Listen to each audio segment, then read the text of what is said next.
बिस्मिल्लाहिर्रहमानिर्रहीम। जी स्टूडेंट्स, आज हम HRM 617 का लेसन नंबर 3 पढ़ेंगे। ठीक है, इससे बात करेंगे forces affecting working and learning. वो कौन सी फोर्सेस हैं, कौन सी एक्टिविटीज हैं, कौन सी प्रॉब्लम्स हैं जो कि हमारी वर्किंग और लर्निंग को अफेक्ट करती हैं। ठीक है, जनरली अगर हम बात करें तो बहुत सी ऐसी चीज़ें हैं जो कि हमारी वर्किंग को या हमारी लर्निंग को अफेक्ट करती हैं, और आजकल सबसे ज़्यादा अफेक्ट करने वाली चीज़ हमारा मोबाइल है। ठीक है, अब यहाँ पे वो कुछ चीजें बता रहा है। फोर्सेस इन्फ्लुएंस वर्किंग लर्निंग में economic cycle, globalisation, increase value placed on intangible assets, human capital, focus on link to business activity. ठीक है, ये वो फोर्सेस हैं जो हमारी वर्किंग और लर्निंग को अफेक्ट करती हैं। अच्छा, यहाँ पे इफेक्ट की बात मैंने खैर चले एग्जांपल आपको दी है। तो यहाँ पे इफेक्ट की बात हरगिज ये नहीं है कि जो लर्निंग में प्रॉब्लम्स पैदा करें। इफेक्ट का मतलब ये है कि जो लर्निंग को में डिस्टर्बेंस भी पैदा कर सकती हैं, और लर्निंग को या वर्किंग में इफेक्टिवली रोल भी अदा कर सकते हैं। अब देखिए ना, न्यू टेक्नोलॉजी है, टैलेंट मैनेजमेंट है, तो ये अगर सिंपल सी बात है, मैं लेक्चर पढ़ा रहा हूं तो अगर मुझे पढ़ाना या समझाना अच्छा आता है तो मैं एक पॉजिटिव एनर्जी क्रिएट करूंगा आपके अंदर। आपको बात की समझ आएगी और मेरी कुछ बातें कहने से पहले आप अंडरस्टैंड कर लेंगे कि सर ये बात कर रहे हैं, ये कॉन्सेप्ट क्लियर करवा रहे हैं, ये एग्जांपल दे रहे हैं और इस एग्जांपल का ये मकसद है। लेकिन अगर मुझे पढ़ाना या चीज समझाना सही नहीं आता तो अल्टीमेटली मैं जो मर्जी बोलता जाऊं, आपके माइंड में कोई बात नहीं बैठेगी। मैं जिस तरह मर्जी एग्जांपल दूं, चूं चूं के मुझे बेसिकली क्या है, अगर मैं पढ़ा रहा हूं तो मुझे लिंक सर लिंक क्रिएट अगर करना नहीं आ रहा तो फिर जाहिर सी बात है मैं आपको बात क्लियर नहीं कर रहा। खैर, अब जिन फोर्सेस की वो यहाँ पे बात कर रहा है उसमें सबसे पहले हमारे पास है globalisation. Every business must be prepare to deal with the global economy. हर बिजनेस ये चाहता है कि वो अपने आप को एक्सपैंड करे और फिर ग्लोबल मार्केट में एंटर हो। अब यहाँ पे हमारे यहाँ पे एक सिटी है जिसको हम सियालकोट कहते हैं, जिस जो कि बहुत ज्यादा इंटरनेशनल एक्सपोर्ट्स में इन्वॉल्व होता है। वहाँ पे हमारे बहुत से यानी कि ट्रैक सूट्स वगैरह, स्पोर्ट्स का सामान बहुत ज्यादा एक्सपोर्ट होता है। तो सियालकोट के अंदर अगर किसी बंदे ने सर्जिकल सर्जिकल और स्पोर्ट्स के लिहाज से सियालकोट टॉप पे है पूरे पाकिस्तान में, और ऑलमोस्ट हमारी 80% सर्जिकल प्रोडक्ट्स एक्सपोर्ट होती हैं। 80 to 90% हमारी स्पोर्ट्स प्रोडक्ट्स एक्सपोर्ट होती हैं। तो सियालकोट के अंदर इसी दो नेचर में कोई एक बिजनेस भी ओपन हुआ है तो कहा यह जाता है कि अगर इसको एक भी एक्सपोर्ट क्लाइंट मिल गया तो ये बंदा कामयाब हो जाएगा। अब एक्सपोर्ट क्लाइंट जो है, एक मिलने का मतलब ये नहीं है कि वो क्लाइंट जो 2 या 4 पीसेस का ऑर्डर दे और हम उसमें से अच्छा खासा मुनाफा कमा लें, बिल्कुल नहीं।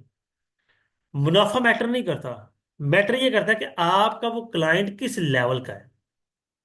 अब जब एक्सपोर्ट क्लाइंट है वो एक फर्ज करें बर्तानिया बंदा है या अमेरिका में बंदा रह रहा है, उसने 4-5 सूट तो नहीं पाकिस्तान से इंपोर्ट करवाने। अल्टीमेटली उसने 200, 500 या 1000 पीसीस का ऑर्डर देना है। तो 1000 पीसीस के ऑर्डर का मतलब है कि वो एक क्लाइंट, हैंडसम क्लाइंट मिल गया जो हमें कामयाब बनाने में काफी रोल अदा करेगा। ठीक है, तो global business expansion has more made easier bye technology. अब ग्लोबल एक्सपेंशन टेक्नोलॉजी ने बहुत ज्यादा इजी कर दी है, इंटरनेट ने बड़ी आसान कर दी है। ठीक है, बहुत कम अब बिजनेसमैन जो है वो बाहर विजिट करते हैं। सिंपल हमारे बैंक्स ने आसान कर दी। क्यों? क्योंकि बाहर का बंदा अगर यहाँ से कुछ चीज मंगवा रहा है तो यहाँ वाला बंदा ये चाहता है कि उसको पैसे पहले आ जाए, बाहर वाला ये चाहता है कि मुझे प्रोडक्ट पहले पहुंच जाए। तो जो जो सेंट्रलाइज प्लेटफॉर्म्स हैं, जिस तरह अब दराज इंटरनेशनल प्रोडक्ट्स के साथ डील कर रहा है पाकिस्तान के अंदर, फिर वो है अलीबाबा है, अली एक्सप्रेस है, फिर वो टेमो नाम की कोई साइट भी चल रही है, ऐप आई हुई है। तो ये लोग क्या करते हैं, ये हमसे एडवांस पेमेंट लेंगे, ऑर्डर डिलीवर होगा, हम उसको लाइक करेंगे, हम 14 डेज रिटर्न पॉलिसी होगी, जब तक रिटर्न पॉलिसी का टाइम नहीं गुजरेगा सेलर को पेमेंट नहीं मिलेगी। लेकिन सेलर को ये मेक श्योर है कि मेरी पेमेंट डूबेगी नहीं, या तो मेरी प्रोडक्ट वापस आएगी या मुझे मेरी पेमेंट मिलेगी। इसी तरह बैंक्स करते हैं कि आप जब डायरेक्ट, अब ये तो सिंपल प्लेटफॉर्म है ना, हम जब डायरेक्ट डील करते हैं अपने किसी क्लाइंट के साथ तो बैंक वहां पे हमें फैसिलिटेट ये करता है कि बैंक हमें लेटर ऑफ क्रेडिट देता है, LC ओपन कर देता है कि हम अगर बाहर से चीज भेज रहे हैं तो वो बंदा अपने बैंक में पैसे जमा करवाएगा, हमारा बैंक उस बैंक से रब्ता करके ओके करेगा, ठीक है जी पैसे मिल जाएंगे, आप चीज भेज दो। तो ये टेक्नोलॉजी ने काम आसान कर दिया। उसके बाद economic cycle, term business cycle refers to economy wide fluctuation in production, trade, economic activity in general over several months or years in an economy organized in free enterprise principles है। Economic cycles, अब इसमें cycle में एक चीज है, economic cycle में हमारा सबसे पहली चीज आती है बिजनेस साइकिल। बिजनेस साइकिल क्या होता है? इसको थोड़ा सा मैं अगर, खैर मैंने आज अपनी दुकान पूरी ओपन ही नहीं की, मैंने आज टैब ही नहीं चालू किया था। जस्ट 2 सेकेंड होल्ड करें, मैं टैब ओपन कर लूँ। ठीक है,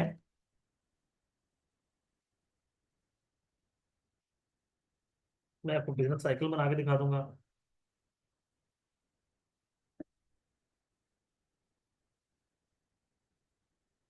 जी,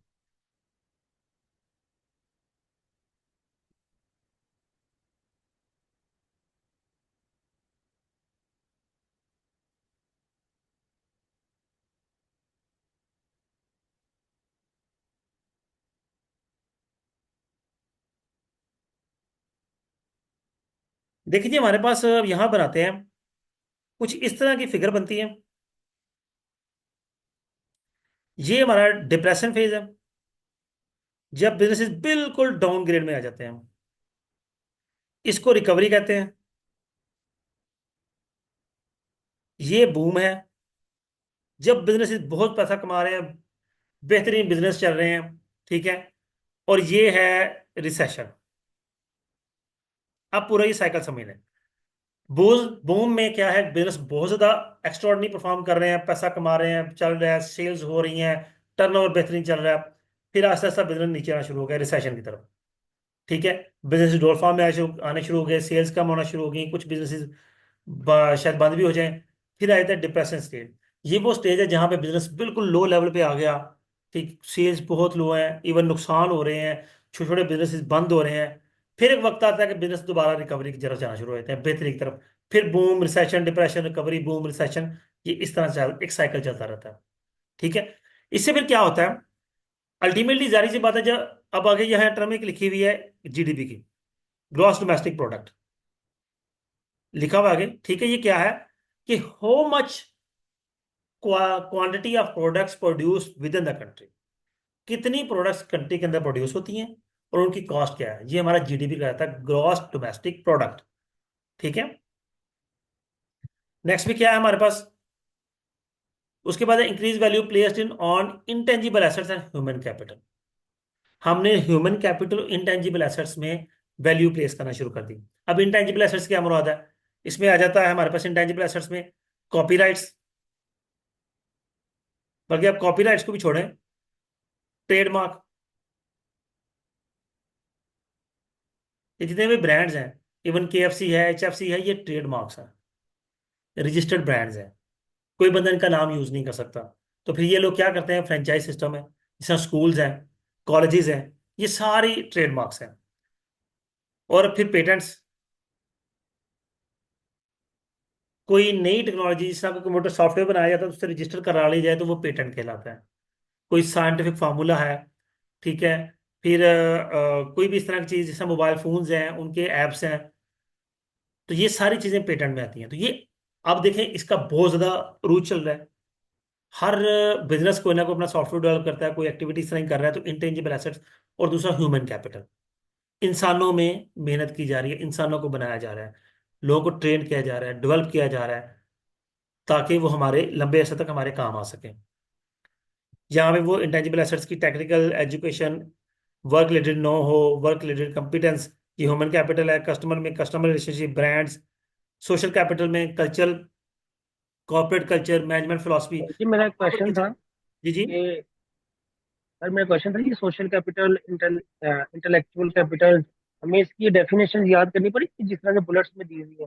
नहीं नहीं, और ये डेफिनेशन नहीं है, ये ये इनको पता क्वेश्चन होना बता चाहिए सकते हैं, ये क्या है, जनरली पता होना चाहिए। ये पूछ सकते हैं ना कि सोशल कैपिटल में क्या आएगा। एमसीक्यूज आ सकते हैं, हाँ, लाइक एमसीक्यू जा सकता है। शॉर्ट क्वेश्चन आ सकते ठीक है, यानी कि कौन सी वो चार, वो इस तरह इसमें इस तरह का पूछता है कि चार नाम देगा, तीन नाम सेम चीज होगी, और वो कहेगा इन चारों में से कौन सी एक जो टर्म है वो सोशल कैपिटल का हिस्सा नहीं है या इंटेलेक्चुअल कैपिटल का हिस्सा नहीं है।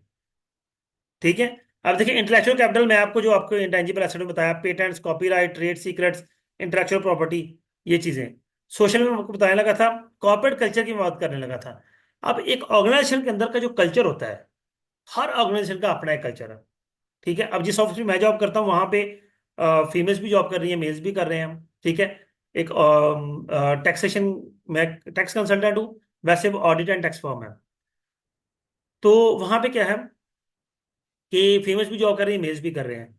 मेल्स की ड्रेसिंग क्या है, एक डिसेंट ड्रेसिंग होनी चाहिए। कोई पाबंदी नहीं है, आप जीन्स पहन के आ रहे हैं या आप स्लीपर पहन के आ रहे हैं, लेकिन आप डिसेंट लगने चाहिए। ऐसा यानी कि प्रो शर्ट ना पहन के आ जाए। लेकिन ऑफिस से कई लड़के सिगरेट पीते हैं, लेकिन ऑफिस के अंदर सिगरेट पीने की इजाजत नहीं है। सिगरेट पीना है, काम छोड़े, बाहर जाए, पी के वापस आ जाए, क्या ऑफिस के अंदर किसी को डिस्टर्बेंस ना हो। दूसरी चीज, खवातीन है तो खवातीन के लिए अबाया और स्कार्फ कंपलसरी है वहां पे। तो क्या है, this is the corporate culture. Management philosophy, management practices के, मैनेजमेंट की एक्टिविटीज क्या है, किस तरह की प्रैक्टिसेस हैं, किस तरह की एक्टिविटी, वर्क कंडीशन क्या है, वर्क एनवायरनमेंट क्या है, ये चीजें, ये सारी हमारी सोशल कैपिटल कहलाता है। फिर आगे चलेंगे, क्योंकि हम ह्यूमन रिसोर्स मैनेजमेंट पढ़ रहे हैं तो फिर इन सब चीजों का इल्म होना बड़ा जरूरी होता है। जी, इसके बाद इंटेंजिबल एसेट्स में कुछ और वो बात कर रहा है। कह रहा है the value of intangible assets and human, oh sorry, इसको हम हाईलाइट कर लेते हैं दूसरी तरीके से। The value of intangible assets and human capital has three important implications। जो ह्यूमन कैपिटल और इंटेलेक्चुअल एसेट्स हैं, इसकी तीन इंप्लीकेशन उसने बताई। एक उसने कहा जी, a focus on knowledge worker, employee engagement, और तीसरा an increase emphasize on adopting to change and countries learning. इसमें सबसे पहला हमारे पास है फोकस ऑन नॉलेज वर्कर।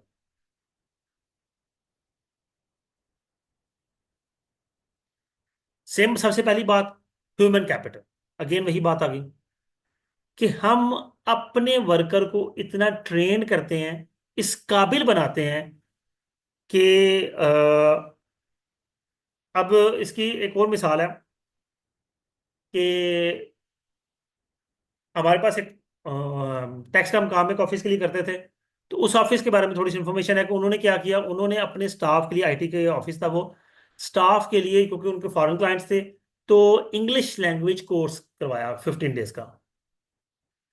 अब जब लैंग्वेज कोर्स करवा लिया, तो कोर्स करने के कुछ ही दिनों बाद, ये 2 4 5 7 10 दिन के बाद, उनके दो एम्प्लॉयज जो हैं वो, उनको कोई कहीं और जॉब अच्छी ऑफर हो गई, तो वो वहां चले गए।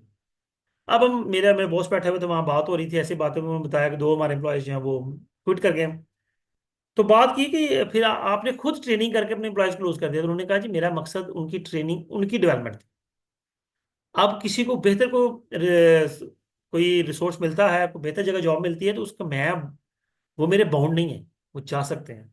लेकिन मैंने उनकी डेवलपमेंट इसलिए की कि जो मेरे पास रुकेगा वो बेहतर काम करेगा। अब उनकी जगह मैं जो रिसोर्स लेके आऊंगा, मैं भी इसी तरह का देख के लेके आऊंगा कि वो बंदा जो ट्रेंड होगा। ठीक है। तो एक पॉजिटिव इम्प्लीकेशन के साथ काम किया जाता है। यहां पे वो लिखता है जी, one way of the company that increase its intangible assets, specifically human capital, is by focusing on attracting, developing and training, retaining knowledge workers. क्या किया जाता है कि जो लोग हमारे लिए प्रॉफिटेबल हैं, हम उनको रिटेन करें, हम उनको डेवलप करें, हम उन पर फोकस करें, वो हमारे लिए अट्रैक्शन का बायस हो, हम उनके लिए अट्रैक्शन का बायस हो, ताकि उन्हें पता चले कि हमें यहाँ पे जिस एनवायरनमेंट में है, हम बहुत सिक्योर है। ठीक है। फिर employ engagement, to fully benefit for employees knowledge, a management style requires that focuses on engaging employees। अब एम्प्लॉयज को एंगेजमेंट में अक्सर औकात ये देखा जाता है कि एम्प्लॉयज को काम देना ही एम्प्लॉय एंगेजमेंट है, नहीं।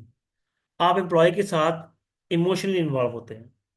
वैसे ही जब काम नहीं है, तो एम्प्लॉय के साथ बैठ के गपशप कर रहे हैं, को आउटडोर कर लिया, ठीक है, को खाना बैठे खा लिया, कोई अक्सर औकात देखा एम्प्लॉय फ्री है, उसे बुला लिया ऑफिस में मैनेजर ने, आओ यार बैठ के चाय पीते हैं। इससे क्या है, this is called employ engagement, employ आपके साथ एंगेज हो रहा है। जब उसके उसकी आपके साथ अच्छी बॉन्डिंग बनेगी तो वो आपको छोड़ के नहीं जाएगा। Employee engagement refer to a degree to which employees are fully involved in their work and strength of their commitment to their job and the company. Employees who are engaged in their work and committed to their company give those companies a competitive advantage. अब देखिए जो बात मैंने की वो थोड़ी सी differ थी, लेकिन नहीं, डिफर है भी और नहीं भी। मैंने पहले कहा कि सिर्फ यही नहीं है कि एम्प्लॉय को काम दिया जाए और वो काम कर रहा है तो एम्प्लॉय एंगेजमेंट है।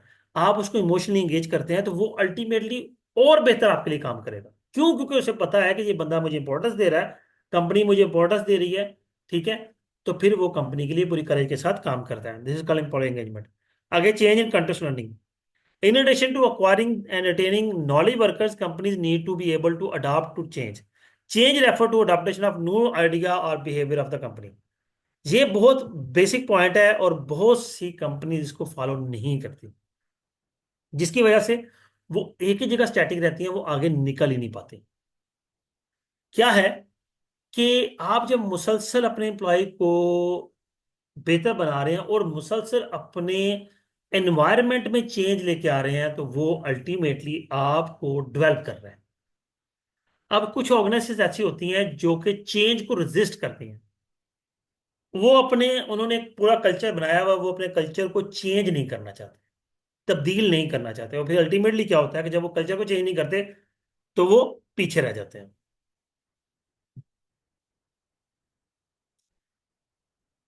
जी, नेक्स्ट हमारे पास है जी, focus on link to business strategy. Give the importance role that intangible assets and human capital play companies computer, ऐसे इसमें कुछ भी नहीं है। नेक्स्ट आएंगे जी, changing demographic and diversity of workforce. अब आपके पास जो वर्कफोर्स है उसकी डाइवर्सिटी, आप जब इंटरनेशनली वर्क में जाते हैं तो आपके पास बहुत से लोग आजकल, चूंकि आप लोग जानते हैं कि आईटी में तो ज्यादातर काम ही रिमोट पे हो रहा है। इवन उसके अलावा भी बहुत से ऐसे बिजनेसेस हैं जो कि रिमोट सर्विसेज हासिल कर रहे हैं लोगों की, अकाउंट्स के लिहाज से, आईटी के लिहाज से, और भी कई तरह से। इवन हम टैक्सेशन में है तो हमारे पास क्लाइंट्स आते हैं जो वो फ़ोन पे ही हमसे रब्ता करते हैं, फ़ोन पे ही हमें डाटा प्रोवाइड कर देते हैं। हम उनकी यहाँ पे रिटर्न फाइल कर रहे हैं, उनके केसेस परस्यू कर रहे हैं, कोई नोटिस आ गए हैं उन नोटिस का रिप्लाई दे रहे हैं। क्लाइंट को पता भी नहीं है, या क्लाइंट अपने घर बैठा है, उसे सिर्फ इन्फॉर्म कर दिया जाता है या वो देख लेता है, हमें मोबाइल पर आता है। तो दिस इज रिमोट वर्क। ठीक है, वर्क फोर्स डाइवर्सिटी इसको कहते हैं। Company face several changes in result of increasing demographic and diversity of workforce. हाँ, एक चीज और है, वर्कफोर्स डाइवर्सिटी ये भी है कि मुख्तलिफ एरियाज के लोग आपके पास काम कर रहे हैं, तो उनकी सोच, उनकी रहन सहन, उनकी बात करने का स्टाइल सब कुछ डिफरेंट होता है।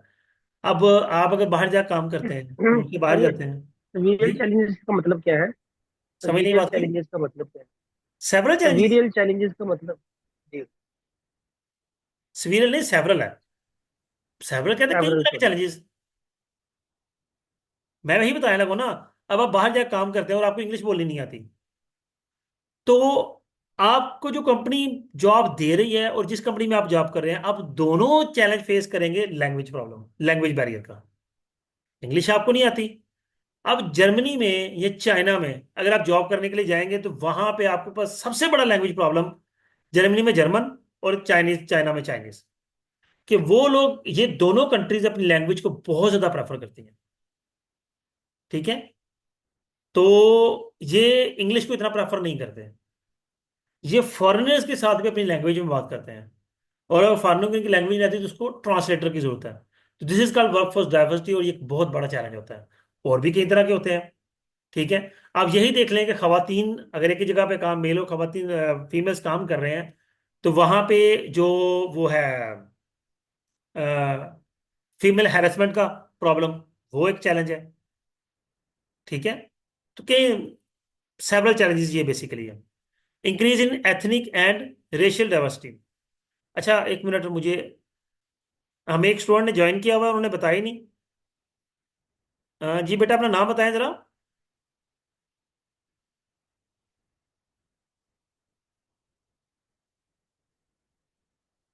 हेलो। सर, इन्होंने आते साथ ही सलाम वालेकुम का सुफियान मैसेज किया था। महमूद। सुफियान महमूद। सुफियान महमूद। जी। ओके, ठीक है। अच्छा सुफियान, को क्वेश्चन हुआ जिस तरह खुरम पूछ रहे हैं, आप भी पूछ सकते हैं। ये नहीं है कि सिर्फ लेक्चर ही चलता रहेगा। कोई क्वेश्चन है, आपको बात समझ नहीं आती, आप पूछ सकते हैं। अच्छा खैर, हम आगे जी सर, प्रोसीड नहीं करेंगे। समझ आ रही थी मुझे। Increase in ethnic and racial diversity. अब रेस को भी आप मेरे ख्याल है मुझसे बेहतर जानते होंगे। ठीक है। रेशियल डाइवर्सिटी तो हमारी सबसे ज्यादा शादियों में प्रॉब्लम है, हमारे अपने घर में है कि हम जट फैमिली से बिलोंग करते हैं, गुराया है। और हमारी रिस्ट्रिक्शन ये थी कि जट फैमिली से बाहर शादी नहीं करनी। जट फैमिली में बरादरी कोई भी हो, लेकिन जट से बाहर नहीं शादी करनी। तो रेशियल प्रॉब्लम्स तो बहुत ज्यादा है, रेस, जेंडर, एथनिसिटी। ठीक है, नेशनैलिटी। अच्छा, एथनिसिटी का मीनिंग देख लें क्या होता है। आप में से किसी को पता है? No sir. यार मेरे जैसे आप लोग भी। अच्छा जी, एथनिसिटी। अच्छा, नस्ल। ठीक है। जी सर हाँ, जी। एथनिसिटी तो प्रॉब्लम बहुत बड़ा है कि हमारा अगर सीनियर 60 ईयर से करीब एज का है ना, उसकी हमें समझ नहीं आती और हमें उसकी समझ नहीं आती। जैसे हमारे घरों में हमारे पेरेंट्स हैं, उनसे हम किसी मामले में बात कर लें, हम के अगर कोई बात, कोई डिस्कशन चल रही है या वैसे उन्होंने को कहा कि ये काम करना है, तो हम ये कहते हैं कि ये काम को इस तरह नहीं इस तरह कर लें, ये काम करना ठीक नहीं है, हम कोई इस तरह से कर लें। तो आगे सिंपल सा जवाब आता है। मुझे जो मिलता है वो तो मैं आपको बता देता हूँ, आपका पता नहीं है। मुझे तो जवाब ये मिलता है कि तुम्हें पढ़ा के ना हमने गलती कर ली है, हमें नहीं अंदाजा था। ठीक है, कि तुम्हें पढ़ाएंगे और फिर तुम हमें बताओगे कि क्या करना है, तुम हमें सिखाओगे। अब आप दोनों का पता नहीं क्या जी होता। बात है। ठीक है, दिस इज कॉल्ड एथनिसिटी। ठीक है। वैसे मेरी 37 ईयर्स एज है। I am 80s 90s kid में मैं आता हूँ। और हम वो लोग हैं जिन्होंने अपनी लाइफ में जितना ज्यादा चेंज देख लिया ना, शायद हमारे आने वाली जनरेशन देखे। ठीक है। हमने स्लेट से शुरू किया, और मैं खुद इस वक्त टैब यूज कर रहा हूँ। ठीक है, मेरे छोटे दो बच्चे स्कूल जाते हैं और दोनों के पास टैब हैं, यानी कि स्लेट के तौर पर साथ उनके पेन आया हुआ है, और एक बटन लगा हुआ है, जो कुछ लिखना है बटन दबाना है वो सारा रेज हो जाता है। ठीक है। बच्चों के टैब जो हैं, अक्सर उसकी कमर्शियल्स भी आ रही होती हैं फेसबुक वगैरह पे या दराज पे मौजूद है। हम स्लेट यूज किया करते थे। तो जितना हमने चेंज देख लिया, शायद ही किसी ने देखना है। खैर, एजिंग वर्कफोर्स ये मैंने अभी बताया आपको।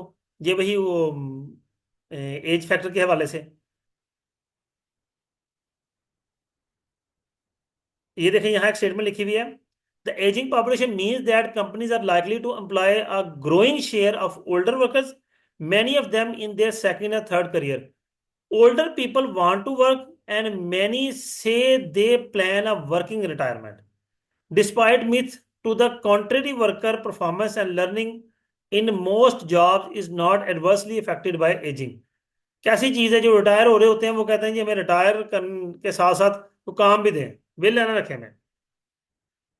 अब देखिए, रिटायरमेंट की एज 65 कर दी गई है। यंगस्टर को जॉब को नहीं मिलती, और रिटायर होना, रिटायर जो 60 के ऊपर चले गए हैं वो रिटायर नहीं होना चाहते। इसकी एक और मजे की बात है कि अगर आप लोग जानते हो तो 2012-13 में या 13-14 का ईयर होगा, पहले भी शायद बात हुई है हमारी, कि जो हमारे पंजाब के बोर्ड्स थे उनका रिजल्ट बड़ा खराब आया था। खुरम से मेरी बात हुई थी,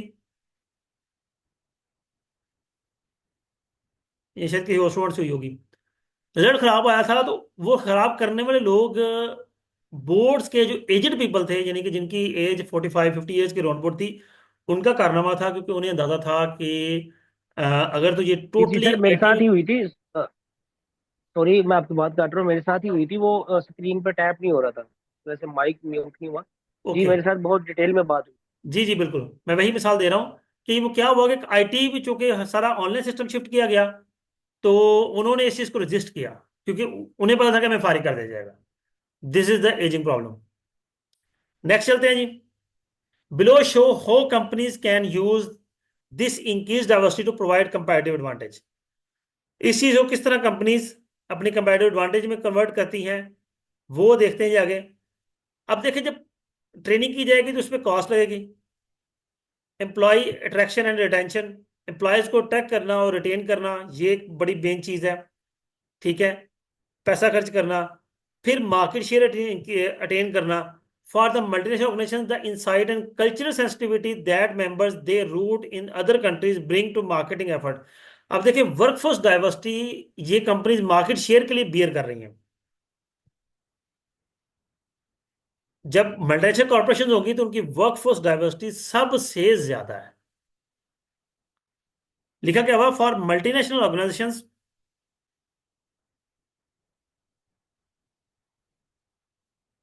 जी, for multinational organizations, the insight and cultural sensitivity that members with roots in other countries bring to the marketing effort should improve those efforts to important way.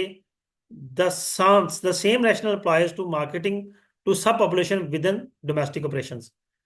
के मुख्तलिफ कल्चर्स हैं, कल्चर सेंसिटिव के हवाले से जो सब पॉपुलेशंस हैं, या जो कंट्रीज हैं, वहाँ के लोगों को ज़्यादातर इस काम में इन्वॉल्व किया जाता है ताकि बेहतर तरीके से काम किया जा सके। फिर क्रिएटिविटी, सर यही जी, चलेगा। ये जो मार्केट मार्केट शेयर है, क्रिएटिविटी है, प्रॉब्लम सॉल्विंग है, ये तो आगे ना सारे डेफिनेशन आ गए, तो क्या हमें ये सारी सारी डेफिनेशन याद करनी पड़ेगी यार, और एग्जाम याद के करने वाला पेपर? जो कॉन्सेप्ट है ना, मैं इस पे एग्री नहीं होता, मेरी बात याद रखना। आपको जो कॉन्सेप्ट क्लियर है ना, ठीक है, तो आप स्टेटमेंट खुद लिखें, वो कभी गलत नहीं करेगा। अब आप ये पूछते हैं कि एमसीक्यूज में, तो यार एमसीक्यूज की भी तो अंडरस्टैंडिंग हो सकती है। बात तो समझ आएगी ना, वो बात कर क्या रहा है, ये पूछना क्या चाह रहा है। अब मुझे पता है कि मार्केट शेयर क्या होता है, तो अगर मार्केट शेयर के बारे में बात पूछेगा तो मुझे नहीं, अच्छा अगर नहीं भी पता मार्केट शेयर, तो मार्केट शेयर का मतलब ये है कि आप अपने बिजनेस को डेवलप करते हैं ज्यादा, ठीक है, ताकि मार्केट ज्यादा से ज्यादा कैप्चर हो और आपकी सेल्स ज्यादा से ज्यादा इंक्रीज हो। लेकिन जी जूम भी गुस्सा कर गया, कोई बात नहीं, क्योंकि 30 मिनट से ज्यादा क्लास ना कर सकते हम। नेक्स्ट हमारे पास आ गया problem solving. Heterogeneity in decisions and problem solving groups potentially produce better decisions. वो ग्रुप्स बनाना जो प्रॉब्लम सॉल्विंग हो, तो अल्टीमेटली क्या होगा कि डिसीजंस बेहतर हो सकेंगे। इसमें क्या होता है कि जो टॉप मैनेजमेंट है वो, आप इसको वर्क फॉर डाइवर्सिटी के हिसाब से बात कर लें कि मल्टीनेशनल कॉर्पोरेशन है, उसे पाकिस्तान में कोई प्रॉब्लम आई है, अमेरिका में बैठी हुई जो टॉप मैनेजमेंट है वो अगर कोई फैसला लेगी तो वो पाकिस्तान के लिहाज से इम्प्लीमेंटेड नहीं होगा। तो वो क्या करेंगे, जो पाकिस्तान में उनका हेड है उससे मशवरा करेंगे, ये आपके एरिया में ये प्रॉब्लम आई है, बताएं इसका क्या सोल्यूशन किया जा सकता है। That is the proper way. फिर फ्लेक्सिबिलिटी, ग्रेटर अडेप्टेबिलिटी इन रैपिडली चेंज मार्केट। ठीक है, ये तो बहुत ज्यादा है कि जो कंट्रीज चेंज को रजिस्ट करती हैं वो मार्केट से एलिमिनेट हो जाती हैं, और सबसे बड़ी एग्जांपल नोकिया है। फिर हमारे पास टैलेंट मैनेजमेंट आ गई। मेरा नहीं ख्याल इसका मुझे एक्सप्लेन करने की जरूरत है, टैलेंट मैनेजमेंट और टेक्नोलॉजी को। क्यों? क्योंकि आप लोग भी जानते हैं कि कंप्यूटर ने सब कुछ चेंज कर दिया, और जो कंपनीज के अंदर ईआरपी सॉफ्टवेयर है, एंटरप्राइज रिसोर्स प्लानिंग सॉफ्टवेयर, जिसमें अगर कोई प्रॉब्लम आती है, या जितने भी वर्कर्स मौजूद हैं या एग्जिस्टिंग पहले से काम हुए हुए हैं, उन सब का डाटा मौजूद होता है, तो अगर कोई इशू आता है, कोई प्रॉब्लम आती है, तो उसकी सोल्यूशन भी वहीं पे मिल जाता है।